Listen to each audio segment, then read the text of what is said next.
Now that we've talked about the databases that you guys can use for your research, because remember, we are absolutely not using Google in any way for academic research for this project, I have a couple of reminders for you. So first of all, just to kind of put all the databases in one place for you, because I know it was overwhelming to introduce you to so many. There are many databases that are available through the platform Mac and VIA. Listed on the screen are a couple of those. I think some of the more helpful ones could be Gale Opposing Viewpoints. A lot of you will have a lot of success in the EBSCOhost, the Academic Search Complete. Galileo is also pretty great. It just depends on your topic where you'll find information. So these are the ones that I think are going to be the most helpful. Also remember that the ERIC database, that is available to the public. If you just Google ERIC database, it pops right up. You can access really great sources through there as well. Friendly reminder, I can't make this any clearer, and I will continue to nag you about this. When you are researching on any of these databases, any of them, you should always click before you search to only see full texts and peer-reviewed sources. So down here are screenshots from two different platforms, two different database platforms. There you go. Check off peer-reviewed only, check off full text. This is the one for ERIC. And then over here, this was a different database. I don't recall which. I checked off full text and I checked off peer-reviewed. So you're only getting entire texts, which is good because you don't want to end up just with a summary. And you're only receiving sources that have been double-checked, fact-checked, so they are double as credible. A lot of you guys have started to ask, well, which sources are the best to use? So I want to explain what an academic journal is. I would say probably 80% of you will use mostly academic journals. And that's a term that you'll hear quite a bit more of in college, but an academic journal is essentially just an academic magazine that is compiled of a bunch of different types of scholarly academic articles. I'm trying to think of an example of an academic journal. Education Weekly is an academic journal. Obviously, everything's focused around education. So there would be a bunch of scholarly academic articles all about education within that academic journal.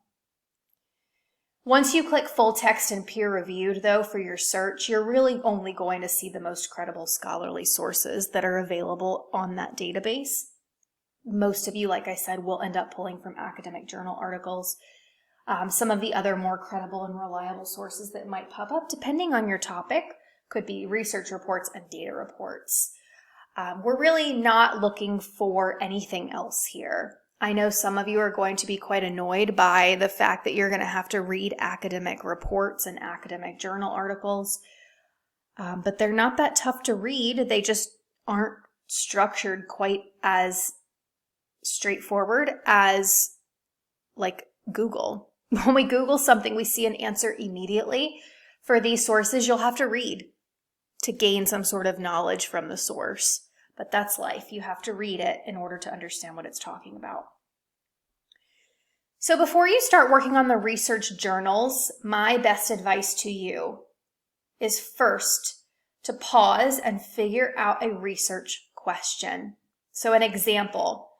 My future field would be education, if I was you, at your age. The controversial issue that I would want to study for my senior research project would be teacher pay. And that's as far as you guys have gotten. You've submitted your topics, your issues, your controversial issues to me, and that's as far as we've gone. Your next step is to take that controversial issue, teacher pay, and figure out what kind of question or argument your paper is going to want to answer. So for me, a research question for this example would be, should teachers be paid more money?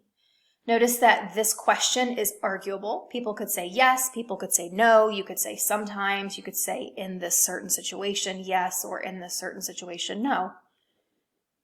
Obviously, then in my research paper, I would take a stance. I'm going to say, yes, teachers should be paid more money. And then in my research paper, I'm going to argue all the reasons why teachers should be paid more money. So your first step before you do any of the research journals, in my opinion, would be coming up with a research question. What are you trying to answer? And then hopefully the sources that you pick will answer that question for you.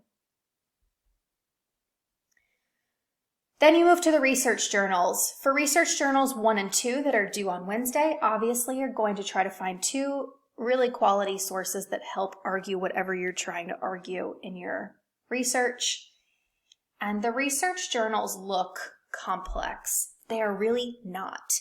They look complex because I've added a lot of italicized information for you to try to help make your life easier. Notice the very first thing you fill out on your research journals is, what is your research question? What are you trying to answer in this project? Then you'll write the author, the title, all the source information. I very strongly encourage you guys to save the PDF of that article, of that source, onto your device. Last year I had a bunch of students who had tech glitches and the sources disappeared, so they had to go and find new ones. So save the source onto your device as a PDF so you can keep referencing it. Type of source. We should all be saying that our sources are peer-reviewed because I've asked you to check off that little button. It'll tell you on the database what kind of source it is. It'll say whether it's a journal article, a research report. It'll say that on there. If you have any questions, let me know. Main argument of source, I want you to give me 3, 4, 5 sentences telling me what is the source arguing. What is the source talking about? Does the source give a bunch of statistics about teacher retention and how teachers are quitting more than ever because they don't make enough money? What is it arguing? What's the source about? Summarize it. And the last step is to assess the source. Is it credible? Well, all of us should probably be saying, yes, it's credible because it was peer-reviewed. It's published in this academic journal, which is a scholarly source. You could say that the people who are maybe quoted within the article are professionals in their field. There's all kinds of stuff that you can say to determine whether a source is actually credible. The next question that was important, does this source help with your understanding of the research question? I would hope that it would help you with an understanding of your research question. Perhaps it helps you understand the opposing viewpoint. That might help you understand a little bit better. Sometimes we understand our perspective a little bit better when we understand the alternative perspectives. And so these guiding questions should be used. I want you to answer every single one of my guiding questions in at least 1 sentence. You're assessing the source. In other words, is this a good piece of research or not? Is it going to be helpful? Is it credible? What does it talk about in terms of my research?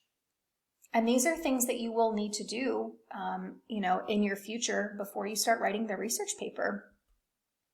So that's one journal, a research journal. As a friendly reminder, your research journals 1 and 2 are due Wednesday by 11:59 p.m. and research journals 3 and 4 are due Friday. While this might seem like it's a very fast-paced schedule, it is a little bit faster than I would like for it to be. However, please keep in mind that your wonderful advanced composition teacher has not given you very much homework this year at all. If you've had homework this year, it's often because you didn't do your work in class. I have provided you guys with class time for 90% of the assignments that I've given you.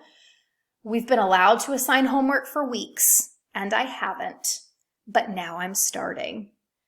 So if you look at our class calendar, which I've screenshotted onto this page here, I'm going to be giving you guys lots of class time to work on these journals. If you need more time, and I would predict most of you will, then you're going to take the assignment home and keep working on it in the evening. Okay, this is an honors course. I do not feel guilty about giving you homework. And so again, research journals 1 and 2 are due this Wednesday. Notice you have about 40 minutes of class time Wednesday. Research journals 3 and 4 are due Friday, and you'll have lots of time before those journals on Friday. My hope is to provide you, as you can see here, with feedback once you submit journals 1 and 2, as long as they're submitted on time. I'm going to read them and say what your strengths and weaknesses are on the research journal so that hopefully you can make those adjustments and do better on 3 and 4. That is my plan. So hopefully this was helpful. I will post obviously this video, but also this PowerPoint onto our Teams page and our class calendar, which you can access through my website to hopefully help you through this process. Thank y'all. Good luck.